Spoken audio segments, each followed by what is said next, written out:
Hi there, my name is Mr. Labidis, and in this video, which is actually part of a greater series of videos I have created focused entirely on the AP Precalculus syllabus, we will continue our exploration on polynomial functions, which is part of Unit 1 of the AP Precalculus syllabus. And now we will discuss the big concept of zeros of a polynomial function. Let's begin with the definition, and let's begin with real zeros. Zeros in general are the values, or let's make it even better, given a polynomial function, let's call it f of x, real zeros of it are called all those values of x which, if substituted, would make the polynomial's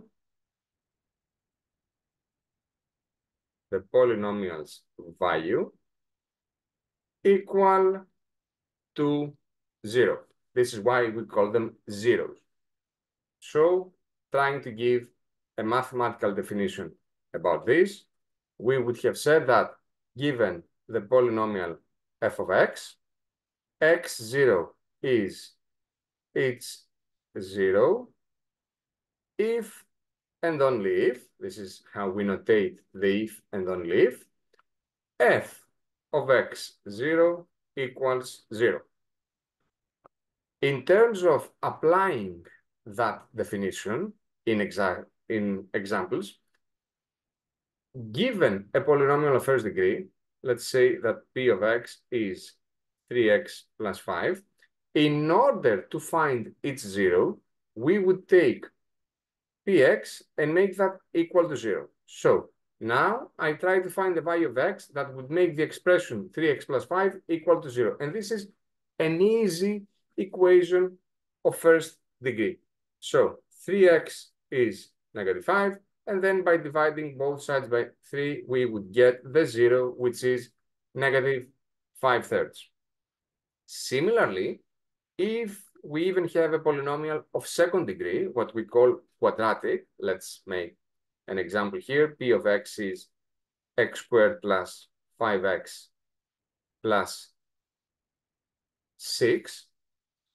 Or, since I have the example later on, let's make the general form here. If we have this second degree polynomial, in order to find its zeros, we would need to make that equal to 0. To solve this, since it's a second degree equation, we need to use the discriminant. Remember that the discriminant is taken by the expression b squared minus 4ac. And then the x1, 2, which are the zeros, will be found by the expression -b plus minus root of d over 2a. Example, find the zeros of that.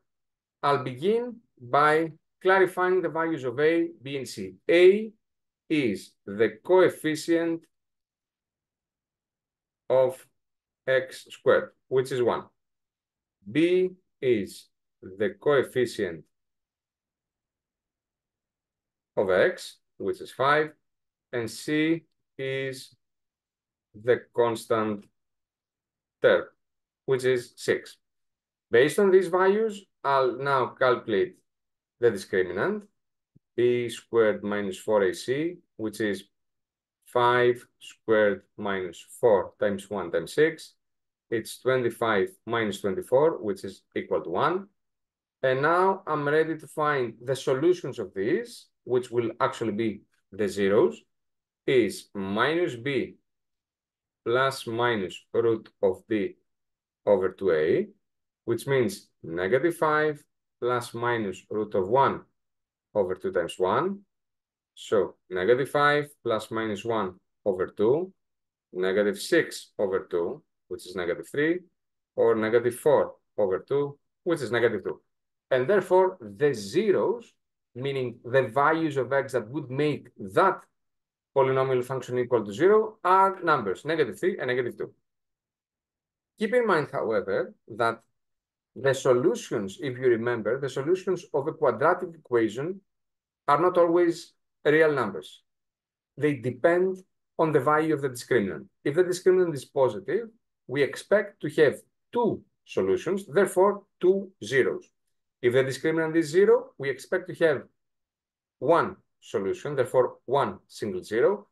And finally, when the discriminant is negative, we don't have any solutions, therefore we shouldn't have any zeros as well. For example, in f of x equals x squared plus 25, in order to initiate the process of calculating the zeros, I would make that equal to 0. So now I need to solve x squared plus 25 equals 0, which means that x squared equals to -25. This doesn't have any solutions, no solutions, which means that it doesn't have any real zeros. Moving on polynomials of third degree or higher degree, unfortunately, there's no certain methodology, exactly like the methodology we had for quadratics. I keep saying in my students that once during my university years, there was a sort of seminar, there was a visitor coming in the university, if I remember correctly, that was trying to present how to solve an equation of third degree, a polynomial of third degree. It didn't go well. We spent around 2 hours of trying and doing repetitive things in order to calculate that, which means that it's not handy. Even if that guy could solve that, it's not handy enough for us. So we know for fact that there is no certain methodology, at least an easy one.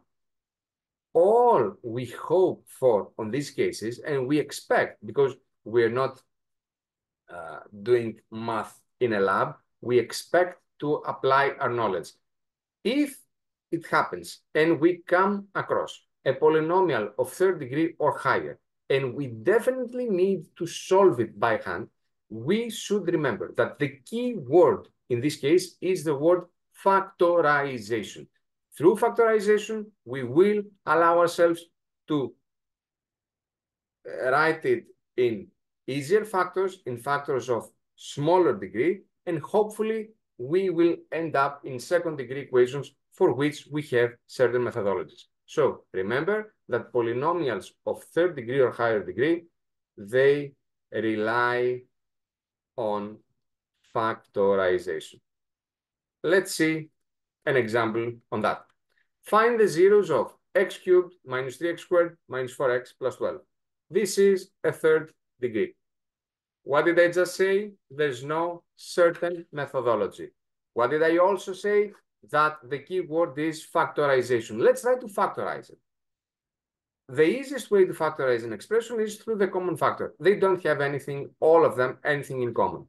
The second easiest way would be through grouping. In fact, if we pay a closer attention, we might see that these two have x squared in common, so x minus 3, and these ones, the next one would have -4 in common, x minus 3. Now, I'm going to use this common bracket as a new common factor, and I'm going to have it like that. It always helps when we can factorize it in the simplest possible way. This is a difference of squares, so this is the simplest way to fully factorize that expression.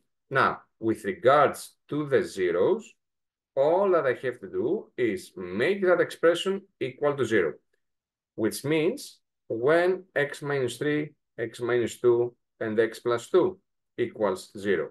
For this, we have a statement, or it's more like a postulate, a smaller theorem, that is called zero product rule.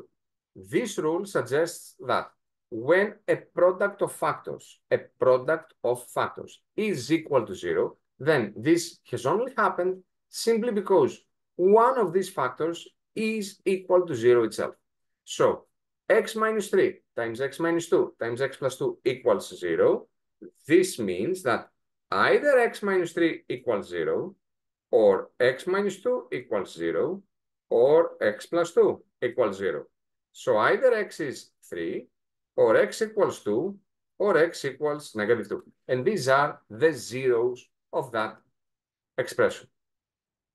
And finally, let's move to the last part of this video, which is the complex zeros. If you remember before, we tried to find the zeros of that. We ended up into this. There's no real number, which if raised to the second power will produce something negative. So in this case, we said that this has no real solutions. But then, simply because we kept coming across such cases, and the easiest of all would have been x squared equals -1. With the math, with the sets of numbers we knew up to that point, we would have said that this has no real solutions. But then someone said, what if, let's imagine, what if there was such a number for which the square is equal to -1? Since we started with, let's imagine that such a number exists, we called that imaginary number. So for now on, for our subject's sake, the imaginary number will be notated by I from imaginary, and will be a number for which I squared is equal to -1. Then we created the set of imaginary numbers. The set of imaginary numbers is the set created by all multiples of I. And then, based on that, we created an even bigger set, which is called set of complex numbers. We usually notate them by Z. It's A plus B I. So any number written in that form where A is a real number and BI is an imaginary number will be from now on called A and B are real, will be from now on be called as a complex. For example, 3 plus 2i, 5 minus 6i, 4 plus square root of 3i, and so on. Conjugate of a complex number. Given z equals a plus bi, its conjugate will be, it's notated like that with a dash on top of z, a minus bi. In simple words, I change the sign of the imaginary part. We are going too fast regarding the complex numbers, but we are trying to simply cover the things that will be needed in the AP Precalculus. Okay, now, how does this help? This help in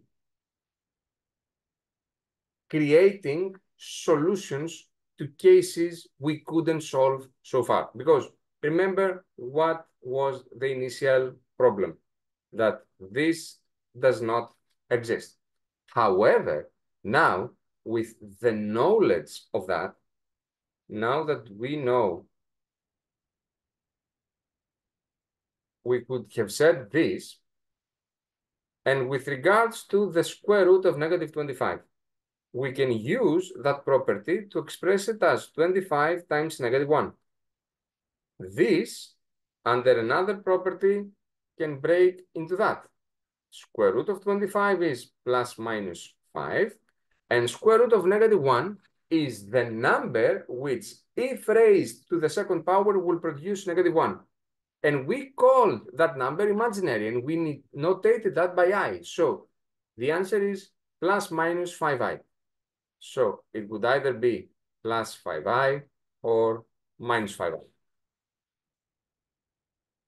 One thing that you should pay attention at is that whenever we have complex solutions to a function, to an equation, complex solutions to an equation, or whenever we have complex zeros in a polynomial function, these go in, not pairs, in conjugate